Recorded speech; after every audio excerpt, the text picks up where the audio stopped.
الحمد لله رب العالمين والصلاة والسلام على سيدنا محمد الصادق الوعد الأمين. اللهم لا علم لنا إلا ما علمتنا إنك أنت العليم الحكيم. اللهم علمنا ما ينفعنا وانفعنا بما علمتنا وزدنا علما وأرنا الحق حقا وارزقنا اتباعا وأرنا الباطل باطلا وارزقنا اجتنابا واجعلنا ممن يستمعون القول فيتبعون أحسنه وأدخلنا برحمتك في عبادك الصالحين.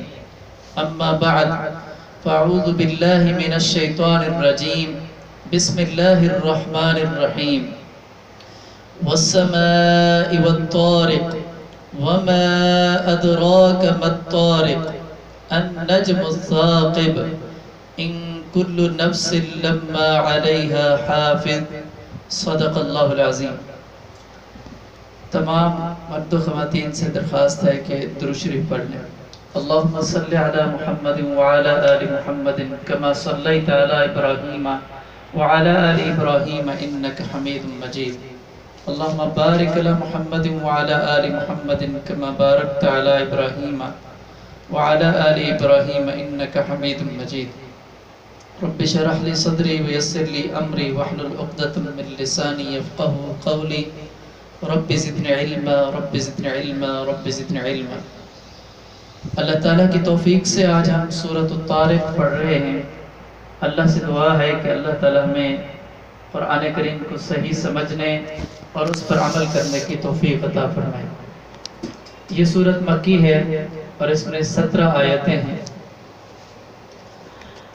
بسم اللہ الرحمن الرحیم. والسماء والطارق. قسم ہے آسمان کی اور رات کو آنے والے کی. وما ادراک ما الطارق. اور تمہیں کیا معلوم کہ وہ رات کو آنے والا کیا ہے. النجم الثاقب. چمکتا ہوا ستارہ. ان کل نفس لما علیہا حافظ. کہ کوئی جان ایسی نہیں ہے جس کی نگرانی کرنے والا موجود نہ ہو. یہاں پر ہم دیکھیں اللہ رب العزت نے اس انسان کو اس قدر نگرانی کے ساتھ اللہ تعالیٰ نے اس دنیا میں بھیجا ہے کہ ہر جان کے اوپر کرامن کاتبین کے علاوہ اللہ کی طرف سے ایک نگران موجود ہوتا ہے. کوئی جان ایسی نہیں ہے جس کی نگرانی کرنے والا کوئی موجود نہ ہو. اب پھر اللہ تعالیٰ اپنی قدرت کو اور اپنی طاقت کو انسان کو اللہ سمجھاتے ہیں اور بتاتے ہیں. فَلْيَنْظُرِ الْإِنسَانُ مِمَّ خُلِقَ. اب انسان کو یہ دیکھنا چاہیے کہ اسے کس چیز سے پیدا کیا گیا. خُلِقَ مِن مَاءٍ دَافِقٍ. اسے ایک اچھلتے ہوئے پانی سے پیدا کیا گیا ہے. يخرج من بين الصلب والترائب. جو پیٹھ اور سینے کی ہڈیوں کے درمیان سے نکلتا ہے. یہ جو انسان کا پانی جو ہے مرد عورت دونوں سے جو نکلتا ہے دونوں کی کیفیات اس میں بتائی گئی. جو اللہ یہاں سے اس پانی کو نکال کر بچے کو پیدا کر سکتا ہے انسان کو بنا سکتا ہے. انہو علی رجعہ لقادر. بے شک وہ اسے دوبارہ پیدا کرنے پر پوری طرح قادر ہے. یوم تبلی السرائر. جس دن تمام پوشیدہ باتوں کی جانچ ہوگی. آج ہم بہت ساری باتیں چھپا سکتے ہیں اپنے کمپیوٹر کو لاک کر کے, اپنے موبائل کو لاک کر کے, اپنی نجی محفلیں اختیار کر کے, اپنے آپ کو تنہائی میں رکھ کر کے. لیکن قیامت والے دن جتنی بھی پوشیدہ باتیں ہیں ان سب کی جانچ پڑتال ہوگی. اللہ تعالی ہمیں محفوظ فرمائے. فَمَا لَهُ مِن قُوَّةٍ وَلَا نَاصِرٍ. تو جب اس کی جانچ پڑتال ہو رہی ہوگی تو انسان کے پاس نہ اپنا کوئی زور ہوگا نہ کوئی مددگار. وَالسَّمَاءِ ذَاتِ الرَّجْعِ قسم ہے بارش بھرے آسمان کی. وَالْأَرْضِ ذَاتِ الصَّدْعِ اور پھوٹ پڑنے والی زمین کی، یعنی اس زمین کی جو پانی برسنے کے بعد کونپل کو باہر نکالنے کے لیے پھٹ پڑتی ہے. یہاں بارش اور زمین کے پھٹ پڑنے کی قسم کھانے سے بظاہر یہ اشارہ مقصود ہے کہ بارش کے پانی سے وہی زمین فائدہ اٹھاتی ہے جس میں اگنے کی صلاحیت ہو. اسی طرح قرآن کریم سے وہی شخص فائدہ اٹھاتا ہے جس کے دل میں حق کو قبول کرنے کی گنجائش ہو.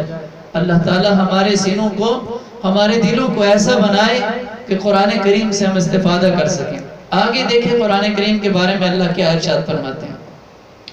إِنَّهُ لَقَوْلٌ فَصْلٌ کہ یہ قرآن ایک فیصلہ کن بات ہے. وَمَا هُوَ بِالْهَزْلِ یہ کوئی مذاق نہیں ہے. إِنَّهُمْ يَكِيدُونَ كَيْدًا بے شک یہ کافر لوگ چالیں چل رہے ہیں. وَأَكِيدُ كَيْدًا اور میں بھی اپنی چال چل رہا ہوں. فَمَهِّلِ الْكَافِرِينَ أَمْهِلْهُمْ رُوَيْدًا لہذا اے پیغمبر تم ان کافروں کو ڈھیل دو اور انہیں تھوڑے دنوں اپنے حال پر چھوڑ دو.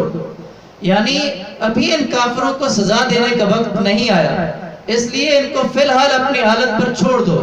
جب وقت آئے گا تو اللہ تعالیٰ خود ان کو اپنی پکڑ میں لے لے گا. اور ڈھیل دینے کو ہم تھوڑا سا سمجھنے کی کوشش کرتے ہیں. جس طرح ہم مچھلی پکڑنے کے لیے کانٹے کی ڈوری جو ہے وہ اس میں ڈالتے ہیں، دریا میں ڈالتے ہیں، اور جب ہمیں تھوڑا سا اندازہ ہوتا ہے کہ یہ مچھلی کے منہ میں چلی گئی ہے تو اب ہم تھوڑا سا رسی کو اور ڈھیلا چھوڑتے ہیں تاکہ وہ اچھی طرح پھنس جائے. اور جب وہ کانٹا اس کے منہ میں پھنس جاتا ہے تو پھر جب ہم کھینچتے ہیں تو پھر مچھلی بھاگ نہیں سکتی.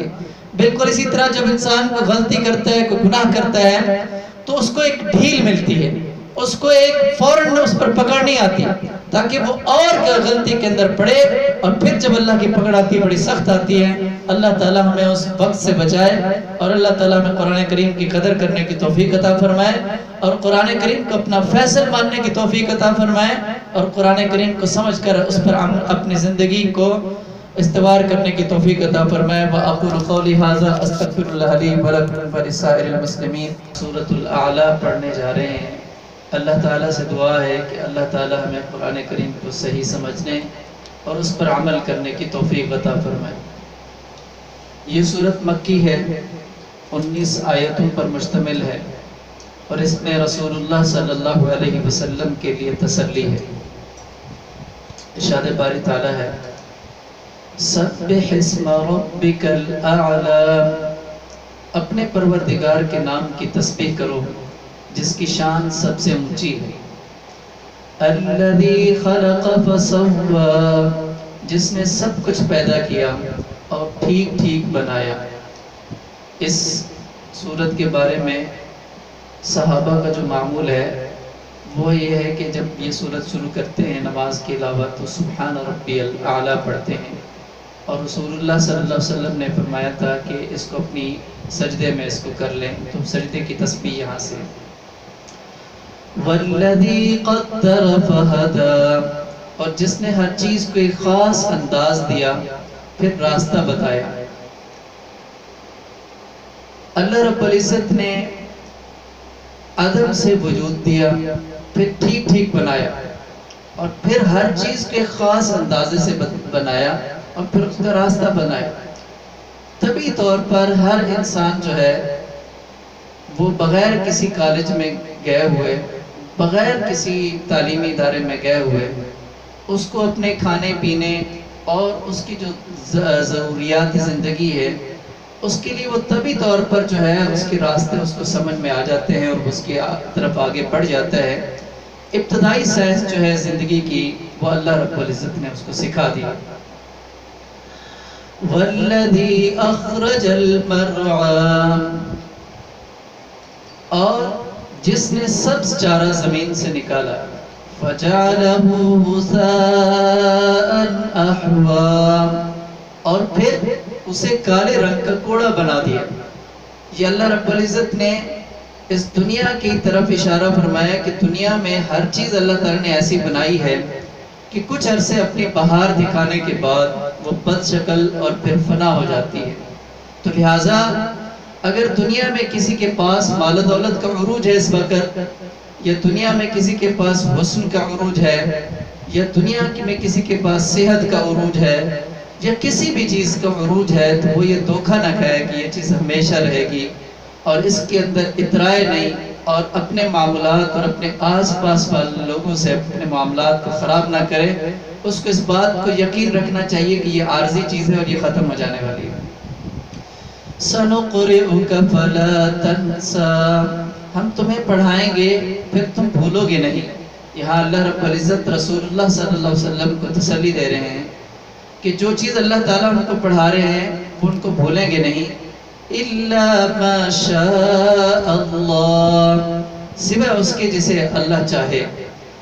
إِنَّهُ يَعْلَمُ الْجَهْرَ وَمَا يَخْفَى، یقین رکھو وہ کھلی ہوئی چیزوں کو بھی جانتا ہے اور ان چیزوں کو بھی جو چھپی ہوئی ہیں.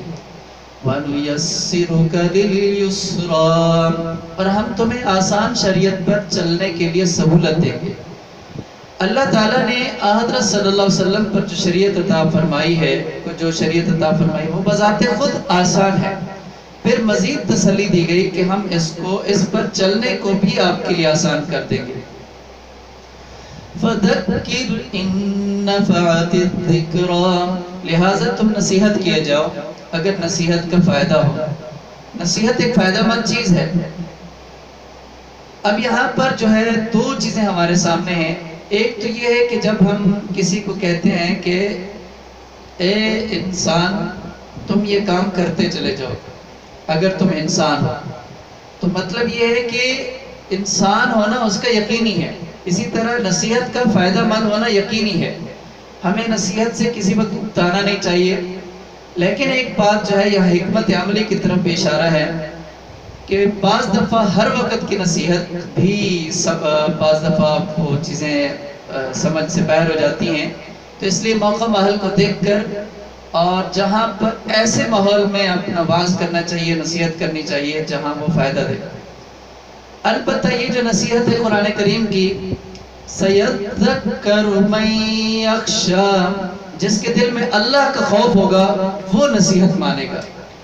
وَيَتَجَنَّبُهَا الْأَشْقَىٰ، اور اس سے دور وہ رہے گا جو بڑا بدبخت ہوگا. اللہ ہمیں محفوظ فرمائے. الَّذِي يَصْلَى النَّارَ الْكُبْرَىٰ، جو سب سے بڑی آگ میں داخل ہوگا. ثُمَّ لَا يَمُوتُ فِيهَا وَلَا يَحْيَىٰ، پھر اس آگ میں نہ مرے گا نہ جیے گا. قَدْ أَفْلَحَ مَن تَزَكَّىٰ، فلاح اس نے پائی جس نے پاکیزگی اختیار کی. اللہ ہمیں ان میں بنائے. وَذَكَرَ اسْمَ رَبِّهِ فَصَلَّىٰ، اور اپنے پروردگار کا نام لیا اور نماز پڑھی. آگے ایک حقیقت کی طرف اشارہ کیا جا رہا ہے جس پر ہم سب نے سوچنا ہے کہیں اس میں شامل تو نہیں ہے. بل تؤثرون الحیاة الدنیا، لیکن تم لوگ دنیاوی زندگی کو مقدم رکھتے ہو. والآخرة خیر وابقا، حالانکہ آخرت کہیں زیادہ بہتر اور کہیں زیادہ پائیدار ہے. ہم نے پچھلی صورتوں میں پڑھا کہ یہ دنیا کی زندگی گزار کر جب اللہ کے سامنے انسان جائے گا تو یہ ایسا سمجھے گا کہ وہ ایک صبح یا ایک شام کا کچھ لمحہ کچھ وقت گزار کر آیا ہے. تو جو اتنی حیثیت ہے اور ایک ایسی زندگی آگے آنے والی ہے جو نہ ختم ہونے والی ہے اور اس کا توشہ بھی یہیں سے تیار کر کے جانا ہے، تو عقل مند شخص تو وہی ہے جو اپنی ترجیحات میں اس زندگی کو رکھے، اور بے وقوف شخص وہ ہے جو اس زندگی کو اپنی ترجیحات میں رکھتا ہے اور اس زندگی کو بھلا دیتا ہے. ہماری زندگی میں کس چیز کو ترجیح حاصل ہے، اس کا فیصلہ ہم اس سے کر سکتے ہیں کہ ہمارا زیادہ وقت، ہماری زیادہ صلاحیتیں، زیادہ سوچ کہاں خرچ ہو رہی ہے، زیادہ توانائیاں کہاں خرچ ہو رہی ہیں. جہاں ہماری توانائیاں، ہماری صلاحیتیں، ہمارا مال، ہماری جان خرچ ہو رہی ہے وہ ہماری ترجیح ہے. بل تؤثرون الحیاة الدنیا، لیکن تم لوگ دنیاوی زندگی کو مقدم رکھتے ہو. وَالْآخِرَةُ خَيْرٌ وَأَبْقَى، حالانکہ آخرت کہیں زیادہ بہتر اور کہیں زیادہ پائیدار ہے. إِنَّ هَذَا لَفِي الصُّحُفِ الْأُولَى، یہ بات یقیناً پچھلی آسمانی صحیفوں میں بھی درج ہے. صحف ابراہیم و موسیٰ، ابراہیم اور موسیٰ کے صحیفوں میں. یہ کوئی نئی بات ہم آپ کو نہیں بتا رہے، بلکہ شروع سے یہی بات بتائی جا رہی ہے. اللہ تعالیٰ سے دعا ہے کہ اللہ تعالیٰ ہمیں اپنی ذات کی طرف مانوس ہونے، اپنی ذات کی طرف محبت ہمیں عطا فرمائے، اور اپنے طریقے پر ہمیں چلنے کی توفیق عطا فرمائے، اور ان لوگوں میں شامل فرمائے جو قرآن کی نصیحت کو قبول کرتے ہیں، اور ان لوگوں سے بچائیں جو قرآن کی نصیحت جن کے لیے جن سے وہ دور ہوتے ہیں. اور اللہ تعالیٰ ہمیں آخرت کو ترجیح دینے والا بنائے، اور دنیا کو ترجیح دینے سے اللہ ہمیں محفوظ فرمائے. وَأَقُولُ قَوْلِي هَذَا أَسْتَغْفِرُ اللَّهَ لِي وَلَكُمْ وَلِسَائِرِ الْمُسْلِمِينَ وَالسَّلَامُ عَلَيْكُمْ وَرَحْمَةُ اللَّهِ وَبَرَكَاتُهُ.